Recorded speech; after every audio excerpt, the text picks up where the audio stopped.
Assalamualaikum warahmatullahi wabarakatuh.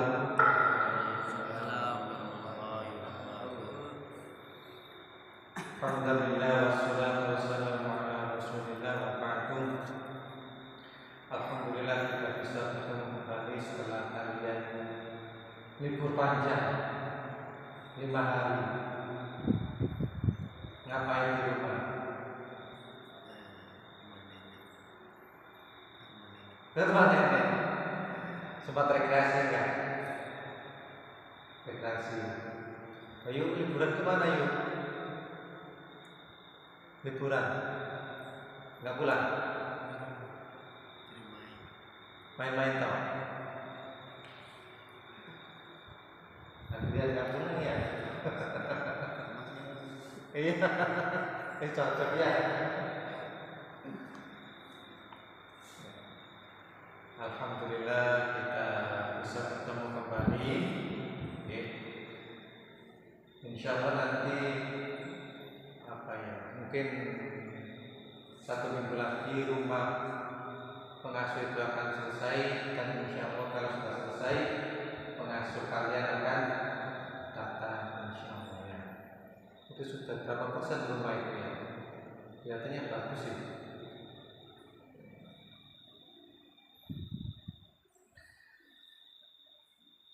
Kita akan lanjutkan kajian tentang HPT, himpunan putusan majelis tarjih. Kemarin kita pada sujud ya.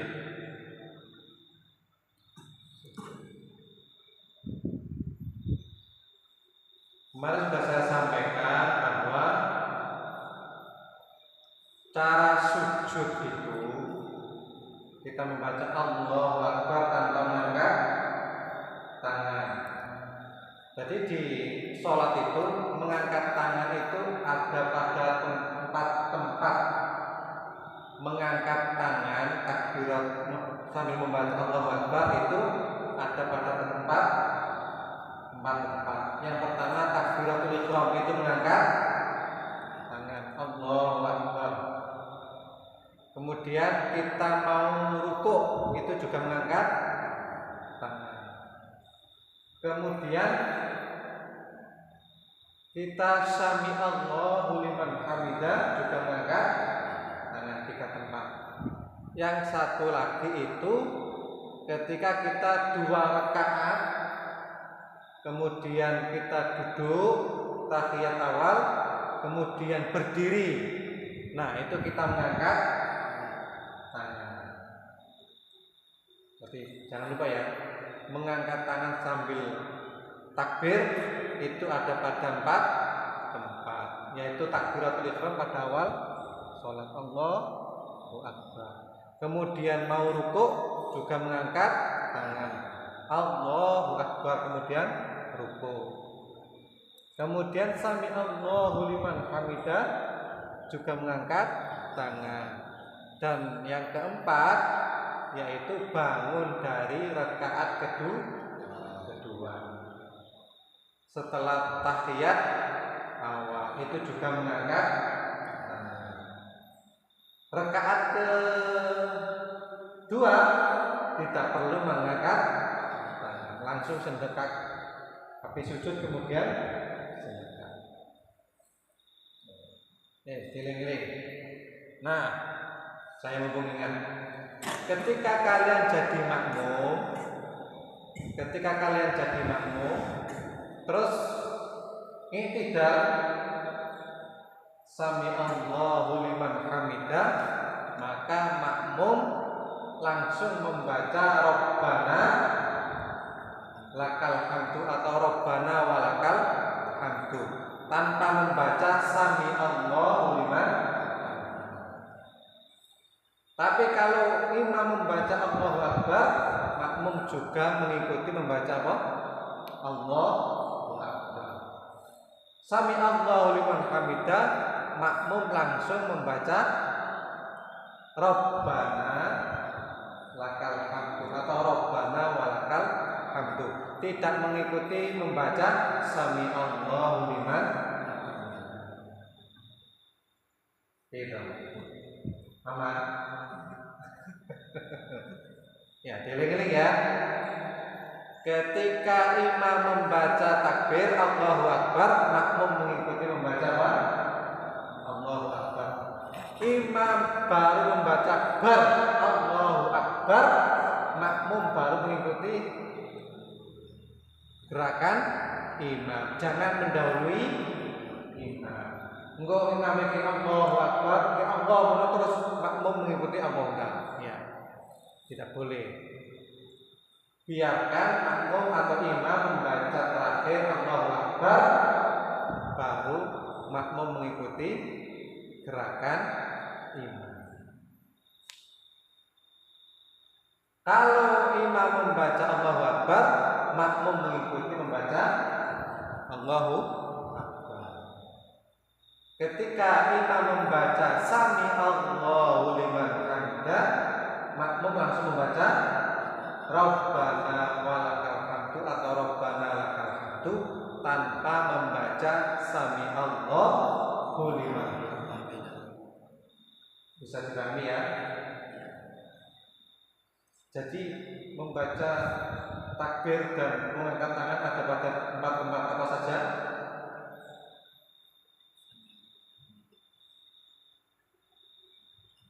Pertama dulu. Takbir, takbiratul ihram. 2. Mau ruku. 3. Sami Allahu liman hamidah. I'tidal. Kemudian apa?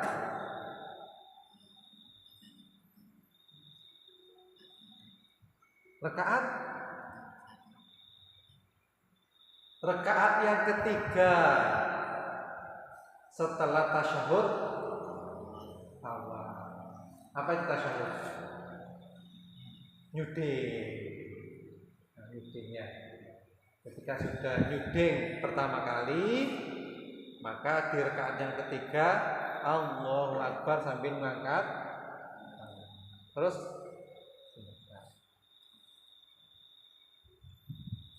tuh, mumpung saya ingat.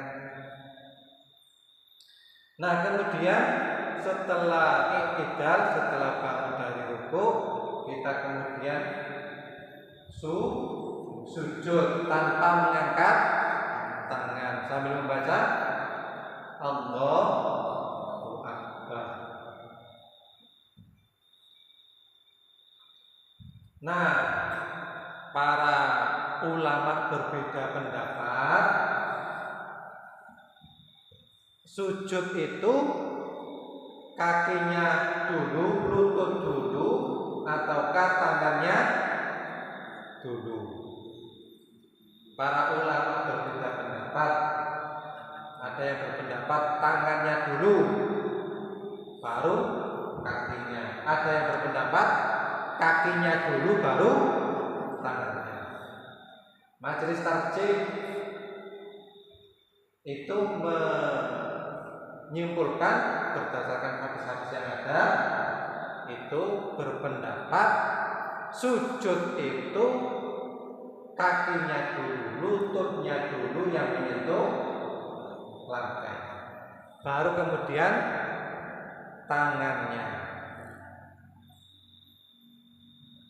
Nah, kalau kita mengikuti pendapatnya Majelis Tarjih, maka ketika sholat mau sujud itu lututnya dulu yang menyentuh lantai, bukan tangannya. Gimana? Kan ada 2. Ketika sudah i'tidal, ada yang sujud kemudian apa? Tangannya dulu, ya, baru lututnya. Nah, ada juga yang berpendapat lututnya dulu, setelah Sami Allahu liman hamidah, Rabbana lakal hamdu, terus lututnya dulu. Nah, maka Majelis Tarjih berdasarkan dalil-dalil itu berpendapat sujud itu lututnya dulu. Sujud itu lututnya dulu. dulu. Jadi tangannya pada posisi lutut, kemudian nempel lantai dulu baru sujud. Nah itu menurut pendapat Majelis Tarjih. Bukan tangannya dulu. Tapi kalau bangun dari sujud kemudian berdiri, maka tangannya dulu yang diangkat baru lututnya. Jadi setelah sujud tangannya diangkat, kemudian ditaruh di lutut, baru diangkat. Itu berdasarkan hadis riwayat At-Tirmidzi. Dan itu yang dipegang oleh putusan tarjih, ya, putusan tarjih. Dan itu juga dikuatkan oleh pendapatnya Ibnu Qayyim al-Jauzi juga berpendapat bahwa hadis yang benar itu adalah ketika sujud lututnya dulu ditaruh lantai, baru kemudian tangan. Gimana? Bisa ya? Bisa.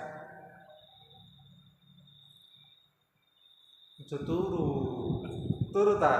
Yuk, enggak ya? Enggak. Bisa dipahami ya? Kalau sujud lututnya dulu ditempelkan di lantai, baru tangan. Nah, ketika sujud itu jangan lupa yang nempel pertama adalah apa? Jidat, raih, kemudian hidung, kemudian kedua tangan, kemudian kedua kaki.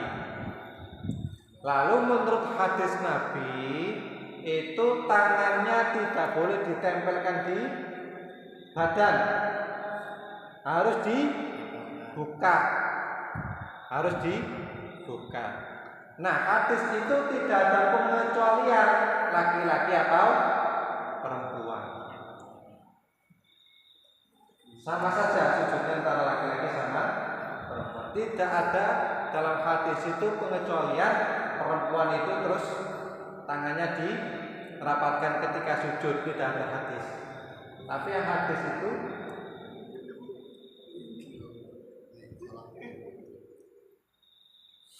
ujung ini nggak boleh ya, dibuka.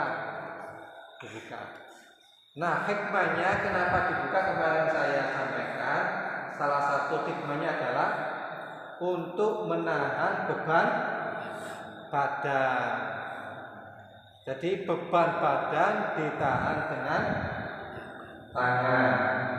Beban badan ditahan dengan tangan, bukan ditahan oleh kepala. Kalau ditahan oleh kepala, resikonya pertama kepalanya sakit, yang kedua kepalanya atau wajahnya ini kosong, bekas. Kemarin setelah itu ya, ono tukang itu terus digosok-gosok karo leweng, pecahan genteng. Dia terlihat apa? Ahli sujud. Ya.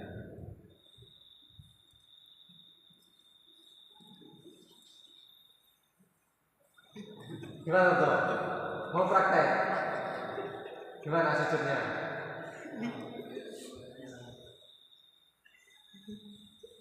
Ya, diingat-ingat ya, diingat-ingat. Jangan ditempelkan di badannya, harus dibuka.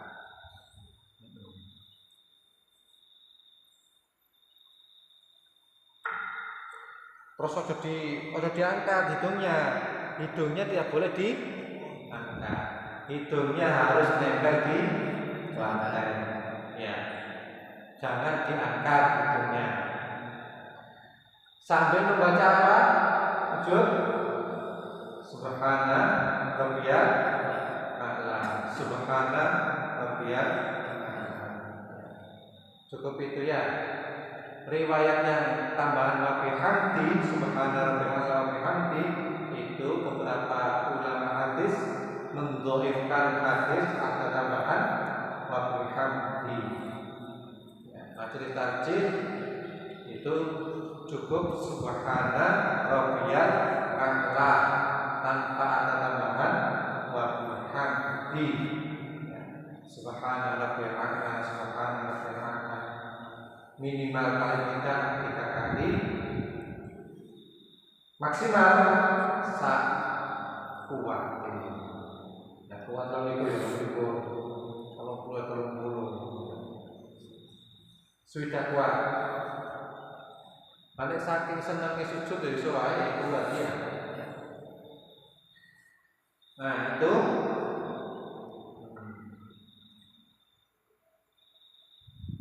Nah ketika sujud boleh enggak mau sujud kemudian di depannya itu ada sesuatu yang bahaya atau tidak beres kemudian disingkirkan, boleh enggak? Mau sujud tiba-tiba ada tawon atau ada kotoran atau apa itu disingkirkan, boleh enggak? Atau di tabrawai kena jigate disingkirkan ya, asal tidak terlalu banyak bergerak, insya Allah boleh. Pernah sahabat Nabi di satu riwayat itu saat itu hujan, turun hujan, masjid Nabi itu dulu atapnya itu hanya pelepah kurma. Ketika hujan itu kemudian bocor. Lantainya belum licin seperti ini. Lantainya itu pakai lantai pasir. Sehingga ketika hujan becek. Nah, ketika becek itu saat sahabat Nabi sujud itu tangannya digunakan untuk alas. Tangannya digunakan untuk sehingga tidak sampai kena becek. Berarti boleh kan gerakan dengan menyingkirkan asal tidak berlebihan. Nanti bukan berulang ini, tak boleh. Secukupnya, sewajarnya. Nah itu yuk.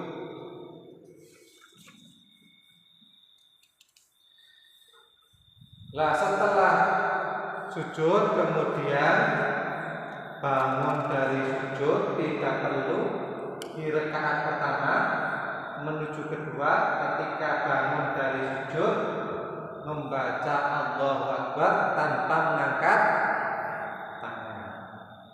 Allahu Akbar tanpa mengangkat tangan, tapi langsung sedekah. Ya, langsung sedekah.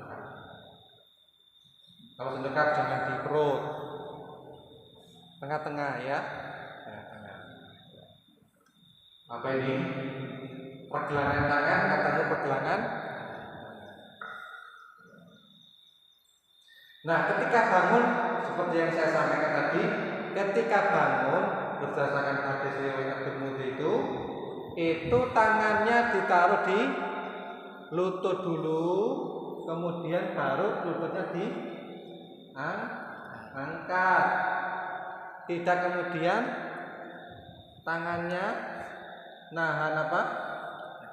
Nahan buat tumbuhan kemudian baru lututnya dulu baru berdiri. Nah, oh ya saya lupa. Sebelum bangun istirahat sebentar, duduk sebentar. Setelah sujud, ketika mau bangun itu duduk istirahat sebentar. Berdasarkan hadis Rasulullah. Hikmahnya apa?